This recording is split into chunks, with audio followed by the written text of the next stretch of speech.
Breaking news, they've been camped out across the country, including right here in Richmond.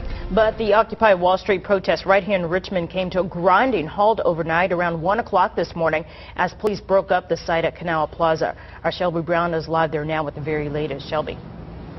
Good morning, Reba and Rob. Well, it was a wake-up call these occupiers didn't expect. Many of them were in their tents sleeping here in Canal Plaza. This happened a little more than 4 hours ago, and let me just show you what's happening now. The activity has really dwindled, but you can still see a police car here blocking off Canal right here at 9th and Canal. You can see this one lone protester still standing on the street holding his sign, and just behind him over in the park, they've turned out the lights now, but crews were there cleaning up. They had bulldozers removing the tents and the debris and all of the signage and everything. Police wasted no time going into the park to kick the group out. Now, dozens of people have been camping out in Canal Plaza for about 2.5 weeks. Well, of course, that came to an end at 1 o'clock this morning when police on horseback and police in cars rolled up, about 50 of them. They moved in on about 30 sleeping protesters. They used bullhorns to announce their arrival and to tell the crowd which law was being violated. The group got about 45 minutes or so to pack up their tents and their belongings and get out. Some of the occupiers complied and gathered their things.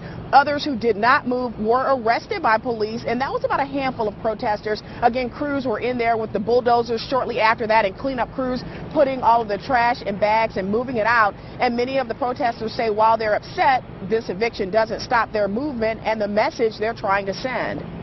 Occupy doesn't have to be a set location. The location of this doesn't matter. It's all in the heart. It's knowing that there's a justice in this government and that we need to fight them, or else they're not going to fix it.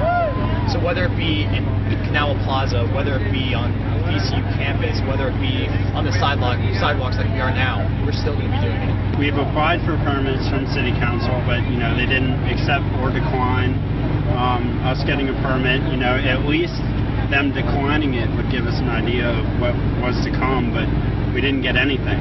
So we started occupying, with high hopes, and unfortunately, this is what it came down to. And now, more than 4 hours after their eviction, this is the scene here at 9th and Canal. You can actually see one or two people loading up some signs into a pickup truck here at this intersection. This is the intersection where many of the protesters, they moved here once they were evicted from the park, but many of those people vowed to come back. Again, there's just one lone protester standing here on the street corner right now. Again, we're told that this was done, or we saw that this was done in a pretty orderly fashion. There was no violence. We did reach out to Richmond police for a comment. They declined to comment at this time, and of course CBS 6 will continue to follow this story throughout the day and bring you the very latest. For now, we'll send it back to the studio.